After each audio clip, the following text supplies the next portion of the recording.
Bismillahirrahmanirrahim. Alhamdulillahirabbil alamin. Wassalatu wassalamu ala asyrafil anbiya'i wal mursalin wa ala alihi wa ashabihi ajmain. Saudaraku rahimakumullah, setiap tahun bila kita memasuki bulan Maret, sepatutnya ada sebuah perenungan yang kita lakukan. Mengapa? Karena di bulan Maret, khususnya tanggal 3 Maret tahun 1924, telah terjadi sebuah peristiwa yang menentukan nasib selanjutnya umat Islam sedunia. Ada apa pada tanggal 3 Maret 1924 itu? Kalau kita lihat sejarah, ternyata pada tanggal itu ada sebuah majelis yang bernama Majelis Nasional Agung yang berada di Turki mengeluarkan sebuah undang-undang yang salah satu poin undang-undang itu adalah pembubaran khilafah Islamiyah, pembubaran sistem pemerintahan Islam yang sudah berjalan ribuan tahun semenjak awal mula ditegakkan oleh Nabi Muhammad SAW di kota Madinah.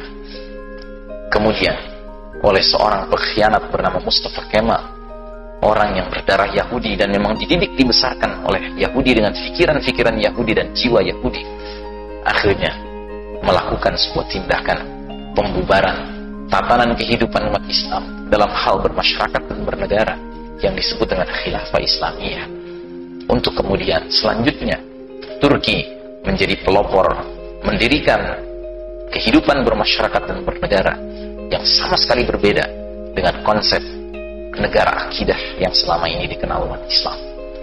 Konsep selanjutnya yang dibangun adalah konsep nation state, negara kebangsaan.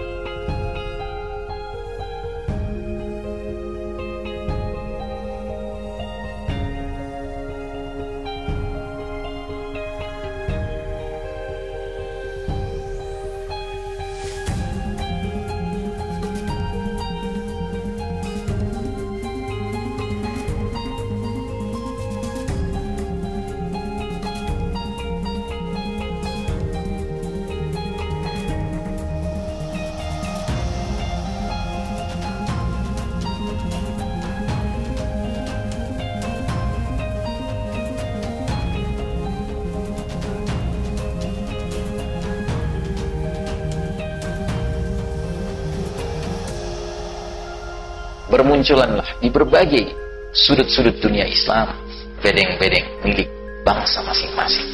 Ada bedeng khusus milik bangsa Mesir, ada bedeng khusus milik bangsa Saudi, ada bedeng khusus milik bangsa Indonesia, ada bedeng khusus milik bangsa Malaysia. Pendek kata, semua bedeng-bedeng itu memiliki dan mengekor kepada konsep barat dalam hal kehidupan bermasyarakat dan bernegara, yaitu konsep nation state. Mulailah semenjak saat itu umat Islam menghayati sebuah kehidupan yang sangat berbeda dengan kehidupan mereka tatkala dinaungi oleh tatanan Islam, tatanan khilafah Islamiyah.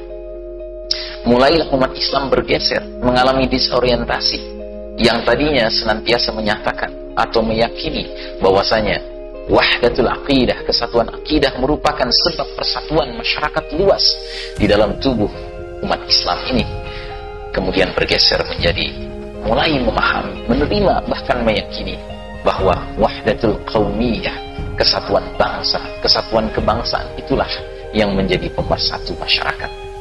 Dan mulailah bergeser konsep al-wala wal bara, konsep loyalitas dan disloyalitas. Mulailah umat Islam mengira bahwa mereka harus membangun solidaritas nasional lebih utama daripada solidaritas akidah Islamiyah. Mulailah mereka terasingkan satu sama lain, padahal mereka sama-sama sholat menghadap ke arah kiblat, ke arah Ka'bah. Tetapi hati mereka berjauhan hanya karena batas-batas teritorial yang dibuat oleh manusia. Mulailah mereka diharuskan membentuk kerumitan birokratis antara satu negeri muslim dengan negeri muslim lainnya dengan adanya visa dan paspor. Sesuatu perkara yang tidak dikenal selama ribuan tahun semenjak umat Islam menghayati daulah Islamiyah yang bersemangatkan akidah sebagai pemersatu utamanya. Nah, jadi saudaraku rahimakumullah, inilah realisasi dari peringatan Nabi SAW bahwasanya akan tiba masanya di mana umat ini mengalami the darkest ages of the Islamic era, era yang paling kelam dalam sejarah Islam. Babak pertama umat Islam hidup bersama Nabi mereka disebut dengan era Nubuwah, babak kenabian.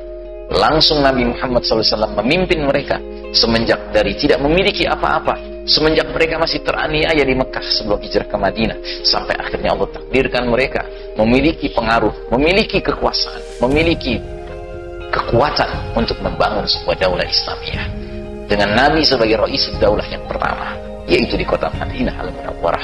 Dan dari situ memancarlah cahaya Islam yang meluas ke seluruh jazirah Arab. Hanya dalam tempo begitu singkat Nabi memimpin di Madinah, wilayah Islam sudah meliput seluruh jazirah Arab. Begitu pula dilanjutkan dengan babak kedua, babak khilafatun ala minhajin nubuwah, babak kekhalifahan yang mengikuti cara kenabian, yaitu kepemimpinan para khulafaur rasyidin, Abu Bakar, Umar, Utsman dan Ali radhiyallahu anhum ajma'in. Orang-orang yang dijuluki khulafaur rasyidin, khalifah-khalifah yang jujur, khalifah-khalifah yang adil, khalifah-khalifah yang terbimbing oleh Allah Subhanahu wa taala. Selanjutnya, sesudah itu muncullah era mulkan adan, para raja-raja yang menggigit, yaitu para pemimpin-pemimpin Islam, khalifah-khalifah yang dalam pola suksesinya menggunakan pola kerajaan, tetapi masih menjunjung tinggi Al-Quran dan Sunnah, masih menjunjung tinggi sistem khilafah Islamiyah. Namun setelah tahun 1924, umat ini memasuki babak yang keempat, kata Nabi, babak mulkan jabariyan, babak para raja-raja yang memaksakan kehendak, yang sekaligus mengabaikan kehendak Allah dan Rasulnya. Inilah babak yang sedang kita jalani sekarang, saudaraku.